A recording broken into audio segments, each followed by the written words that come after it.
So this is Navajo government, and I'm giving my shot to show you guys what I want to share with you guys, because this is what I really want to teach.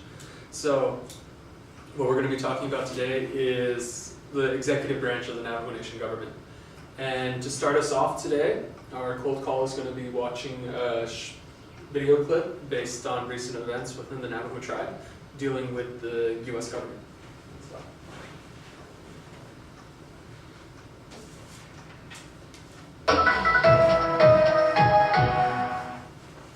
Received a multi-million-dollar settlement from the United States government. Now, this is the largest amount of money ever paid out to a single Native American tribe.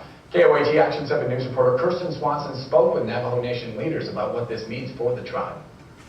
The Navajo Nation spent the last 8 years fighting the federal government. We've had some storms here in Navajo country with the U.S. government, storms that have gone on for a long time. But today, those storms quieted. Department of Interior Secretary Sally Jewell joined Navajo leaders in Window Rock, Arizona. They signed a $554 million settlement after a near decade-long lawsuit. The tribe sued the U.S. government for mismanagement of trust lands. We see those lands from Sky 7. As the largest reservation in the country, Navajo land sprawls over 3 states, including here in New Mexico. Portions of the Navajo Indian Reservation are used for ranching and energy production. Navajo Nation President Ben Shelley says part of the money will fix roads and bring electricity to portions of that land. 14 years it's been in the planning. But he wants to think long term. We'd like to look at the future, maybe invest in something that will make money. Shelley thinks of the Navajo youth and how they could use it. Maybe in the area of scholarships, maybe we can put some of those in there. He knows they're the ones who will carry on the traditions and take care of this land. In Window Rock, Arizona, Kirsten Swanson, KOAT Action 7 News. The Department of the Interior settled 80 similar lawsuits with other tribes from around the country. In total, it's paid out nearly $8 billion in those settlements.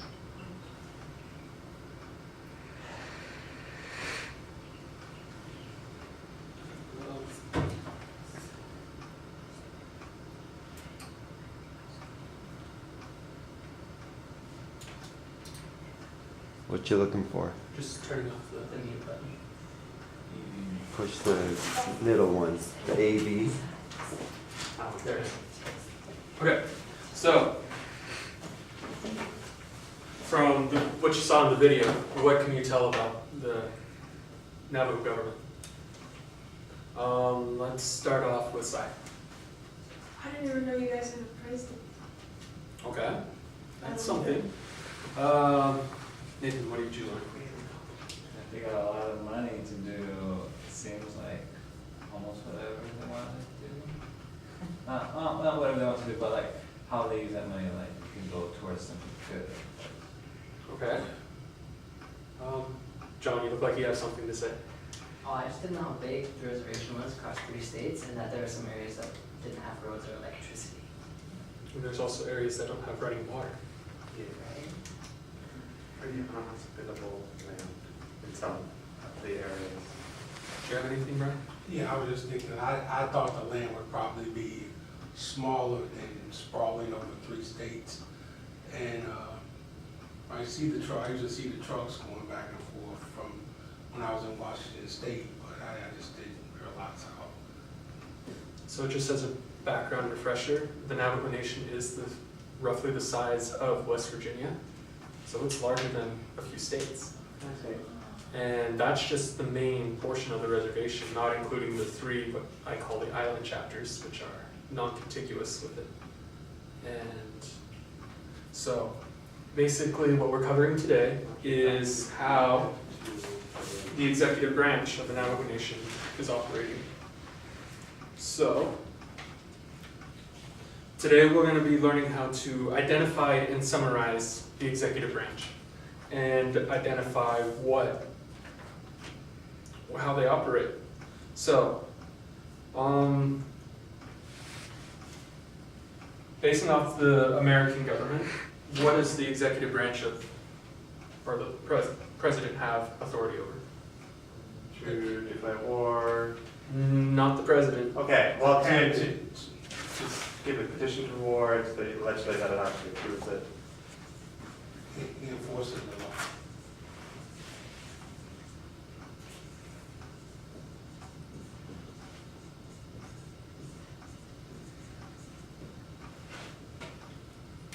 So what do you, I don't know. What was your question? what powers does the US president have? Does he manage the finance of the country? He signed He signs bills. signed Bills and put into law. last.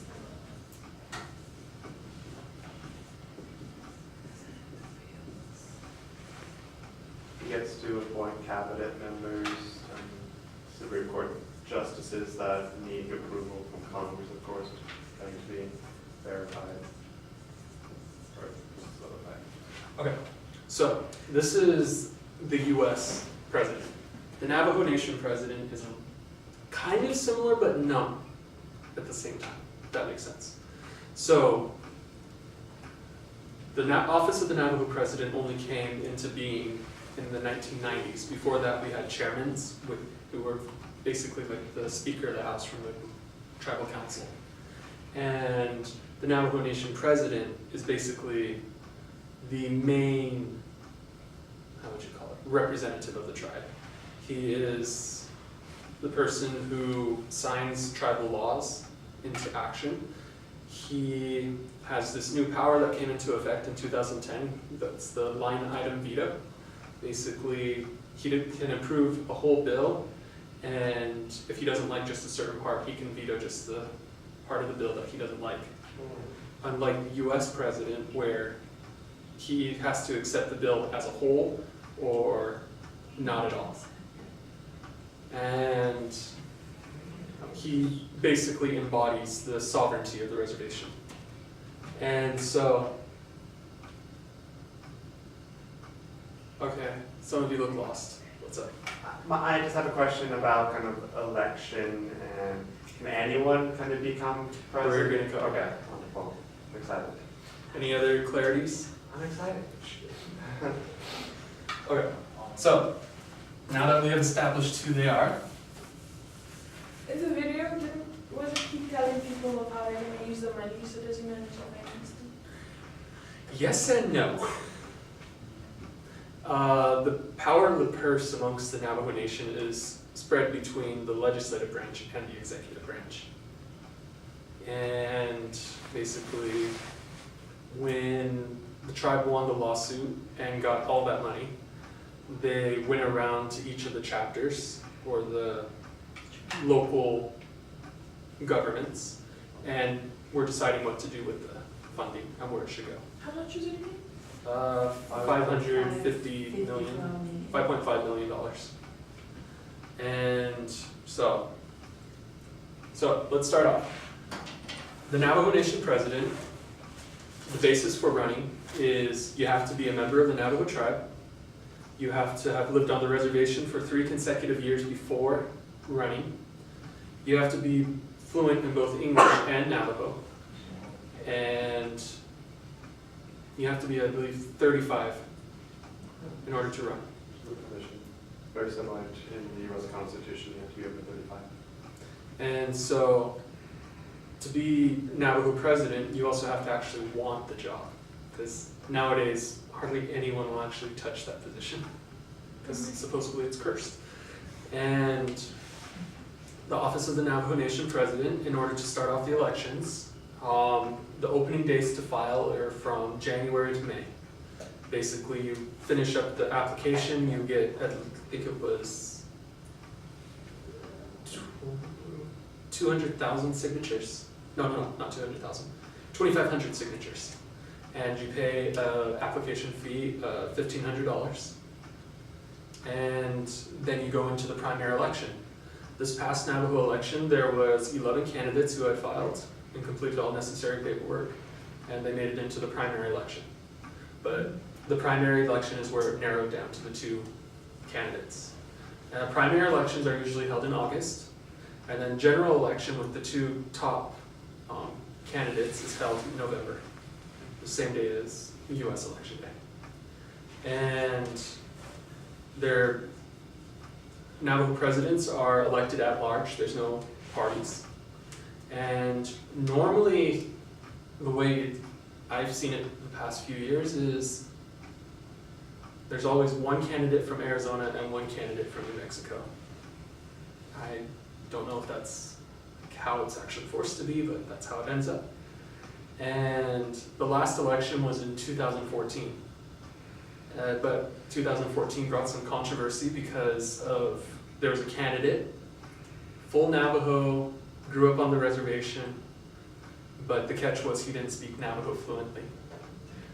And so the council tried their best to overturn this policy, but it came too late and there was some protests against it. So the election whittled down to a person who had already been president, had 8 years in office, and to a former council delegate. And the person who was originally, or who was president before, didn't win the final election. And so our current president is Russell Begay. He's from New Mexico. So in my own personal opinion, that's kind of, I don't like New Mexico. And so, we're just like the US government. We have the election, but we don't have the college electoral votes. Mhm. So it's all at large. Whoever has the most votes wins. So it's a popular vote, okay. Yeah. And right before the general election is when the candidate for president selects their running mate for vice president. And normally with tradition, it's whoever, or if the person is from Arizona, then the running mate's generally from New Mexico, and vice versa. Just kind of like gives that leveling out.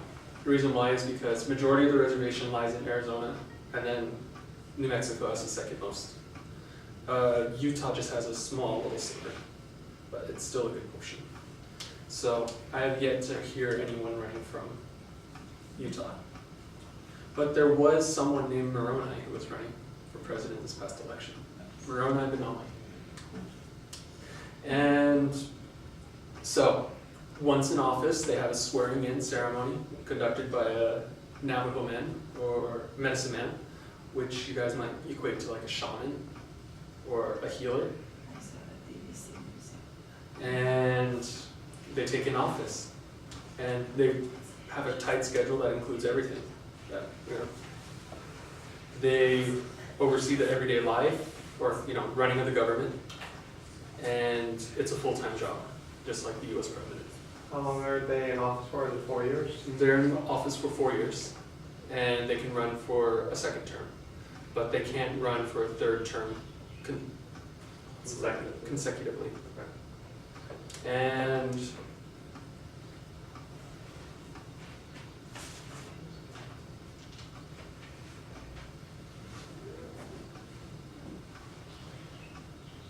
okay, so we talked about that. Power of the president.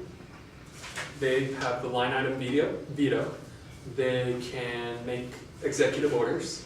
One of them, with the president of the US, he has the authority to declare flags at half-mast for anything. But that's only for the reservation.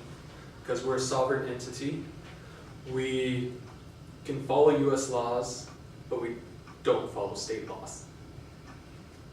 So you appeal directly to the federal government? Yes. Okay.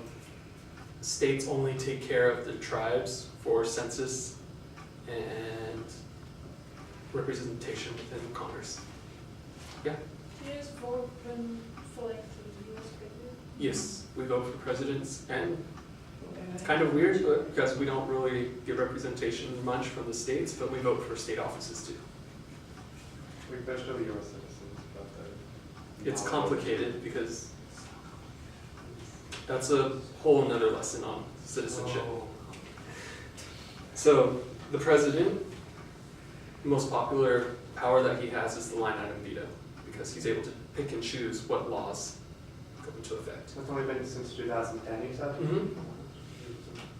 One of the more recent rulings is the Navajo Nation curfew law. Basically, anyone under the age of 18 has to be at home or out with an adult, 21 or older, by 10 p.m. Monday through Thursday, or Sunday through Thursday, and Friday and Saturday they can be out till 1 in the morning.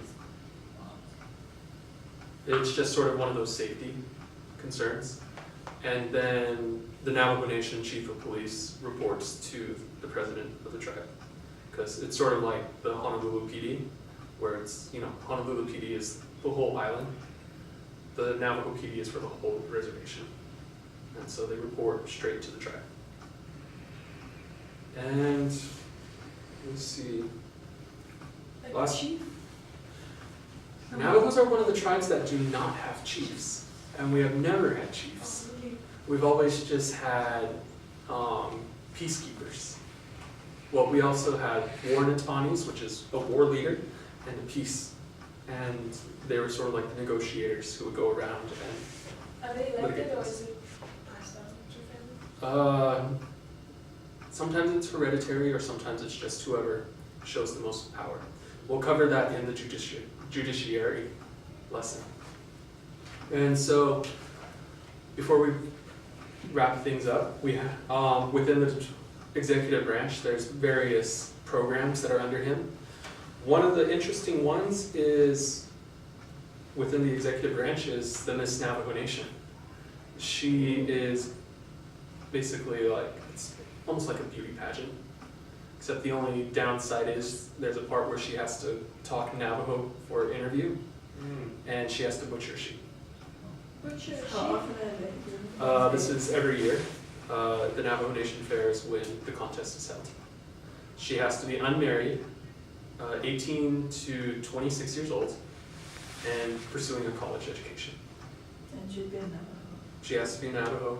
She has to at least be proficient in the language and know how to butcher and make fry bread. Make what? Fry bread. Okay. And so, along with that is also the office of the vice president, who follows orders and goes and visits the various tribes and sits in on meetings. The office of the first lady, who has her own agenda. And the first lady is usually the wife of the president, and she goes around and supports her husband and has various causes. And what else is there? So, yeah, for the next 30 seconds, discuss with the partner what you've learned new about the Navajo tribe and the executive branch specifically.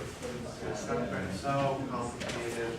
I really want to know the non-trust kind of works with the U.S. federal government. I know that there's like the Native American, and there's that department of government. The research I've done, but it's not yet, it's due to like crime and punishment. Okay, 5, Legality between 3, punish 2, nations. 1.